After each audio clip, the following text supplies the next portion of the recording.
Have you ever caught someone in a lie that didn't even matter? Not a big lie, not a secret, just something small and pointless. You ask how their day was, and they say they were slammed at work, even though you know they had a slow afternoon. Or they tell a story that's slightly more dramatic than reality, even though the plain truth would have been fine. And afterward, you're left thinking, why lie about that? What was the point? Most of us grow up believing that people lie for clear reasons, to avoid punishment, to protect themselves, to get something they want. That's the simple story we tell ourselves. But the psychology is messier, stranger, and honestly more human than that. Because some people don't lie to gain anything at all. They lie out of habit, out of fear, out of identity. Sometimes they lie even when the truth would be easier. And here's the uncomfortable part. If you're listening closely, you might start recognizing pieces of yourself in this too. So let's talk about the psyche of people who lie for no reason. Not to judge, not to label anyone a bad person, but to understand what's really happening inside the mind when honesty feels weirdly unsafe. Picture this. You're in a casual conversation. Nothing serious, no stakes. Someone asks a harmless question, and before your brain even checks in, a lie slips out, almost automatically. And only after do you realize you didn't need to lie at all. You weren't cornered, you weren't threatened. Yet, your brain reached for distortion instead of truth. That moment is important because it tells us this isn't about strategy. It's about reflex. Psychologically, lying without a clear reason often comes from an overactive self-protection system. Your brain learned somewhere along the way that honesty could lead to discomfort,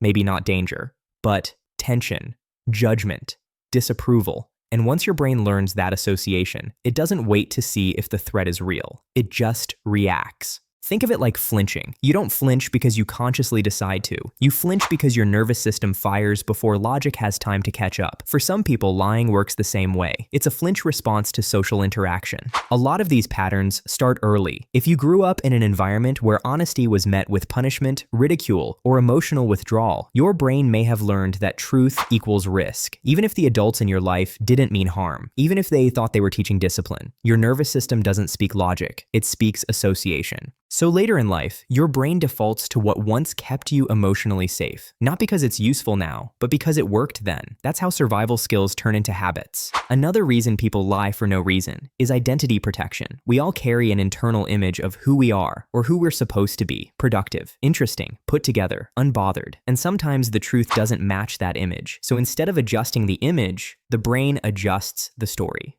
This isn't always conscious. It's not someone sitting there thinking, let me manipulate this. It's more like the brain smoothing over rough edges to maintain internal consistency. Cognitive psychologists call this self-enhancement bias. We subtly reshape reality to protect our self-concept. That's why some lies aren't about impressing others, as much as they're about convincing ourselves. There's also anxiety hiding underneath a lot of unnecessary lying. Social anxiety in particular. When you're anxious in conversation, your brain is juggling too many things at once. How am I coming across? Did that sound weird? Are they judging me? In that state, honesty can feel slow. Lying feels faster. It fills the silence. It keeps the interaction moving. In other words, the lie isn't about content, it's about control. Some people lie because they're afraid of being boring, afraid of being seen as ordinary, afraid that if they don't add a little flair, they'll disappear in the room. So stories get exaggerated, details get tweaked, not to deceive, but to be noticed. And that tells you something important. A lot of lying for no reason is actually a symptom of not feeling enough as is.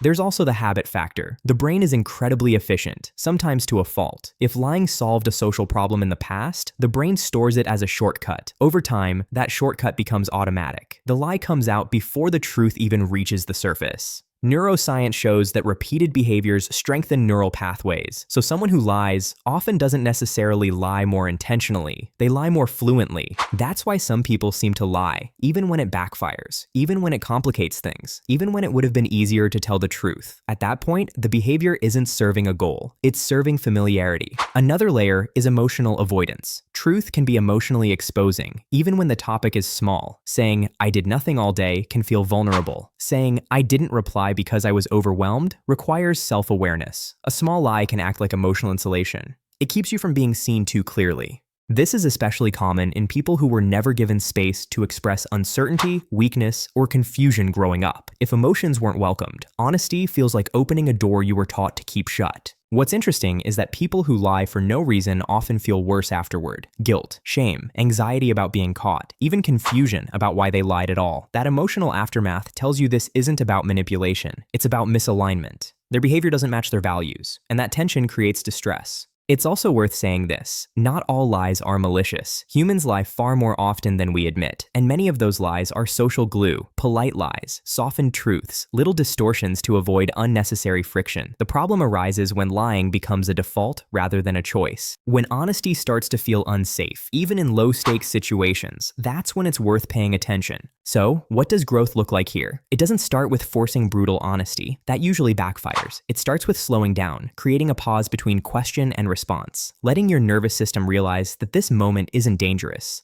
People who move away from habitual lying often describe the same thing. At first, telling the truth feels awkward, exposed, almost wrong, like you're breaking an unspoken rule. That discomfort isn't a sign you're doing something bad. It's a sign you're doing something new. Over time, something shifts. The body learns that honesty doesn't always lead to rejection, that you can be truthful and still be accepted, that silence doesn't equal failure, and the brain updates its rules. If you recognize yourself in this, it doesn't mean you're dishonest at your core. It means your brain learned a survival skill that outlived its usefulness, and like any skill, it can be unlearned. And if you recognize this in someone else, maybe this perspective softens things a bit. Instead of asking, why are they lying? The better question might be, what are they protecting? Their image, their safety, their sense of worth. Because at the heart of unnecessary lying isn't manipulation. It's fear. Fear of being seen too clearly. Fear of not being enough. Fear that the truth might cost something. But the truth is, for most people, honesty doesn't cost connection. It builds it. So maybe the real work isn't becoming perfectly honest overnight. Maybe it's learning to feel safe, being ordinary, being unsure, being human. If this made you reflect, sit with that feeling for a moment. And if you want to keep exploring the hidden logic behind human behavior, the patterns we all participate in without realizing, you know where to go next.